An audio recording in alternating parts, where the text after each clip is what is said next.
Friends, నేను మీ పండగల్ని ఎలా ఉన్నారు? నేను ఈరోజు కొత్త రెసిపీ ట్రై చేస్తున్నాను. అదేంటో చూసేయండి. మీరు ఫస్ట్ కళాయి పెట్టుకొని అందులో ఆయిల్ పోసుకొని జీలకర్ర పచ్చిమిర్చి వేసుకోవాలి, కరివేపాకు ఒక 2 రెబ్బలు వేసుకోవాలి. ఆ తర్వాత అవి కాసేపు కలుపుకొని వేగాక ఒక 2 మినిట్స్ వెయిట్ చేసి కడిగి పెట్టుకున్న చిన్న చిన్న బఠానీలు వేసుకోవాలి. ఆ బఠానీలు షాలో ఫ్రై లాగా అవ్వేలాగా కలుపుకోవాలి. ఆఫ్టర్ షాలో ఫ్రై అయ్యాక తక్కువ ఫ్లేమ్లో పెట్టుకొని ఒక 2 మినిట్స్ ఆగి సాల్ట్ వేసుకోవాలి. ఏంటండి చూస్తుంటే ఎక్కడో చూసినట్టు అనిపిస్తుందా? రెసిపీని కనిపెట్టండి చూద్దాం. కనిపెట్టిన వాళ్ళు కామెంట్ బాక్స్లో కామెంట్ చేయండి.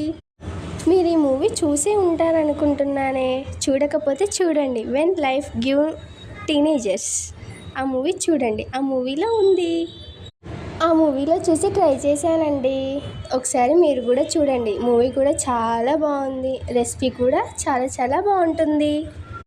ఇప్పుడు ఉడికిన అన్నంలో అవన్నీ ఇంగ్రీడియంట్స్ అన్నీ వేసుకొని మిక్స్ చేసుకోవాలి. వాటిని మొత్తం మిక్స్ అయ్యేలాగా మిక్స్ చేసుకోవాలి.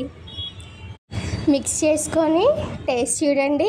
టేస్ట్ చేసి టెక్స్ట్ చేయండి కామెంట్ బాక్స్లో. Thank you. మా వీడియో చూస్తున్నందుకు లైక్ చేయండి, షేర్ చేయండి, సబ్స్క్రైబ్ చేసి పక్కనే ఉన్న బెల్ ఐకాన్ కొట్టడం మాత్రం మర్చిపోకండి.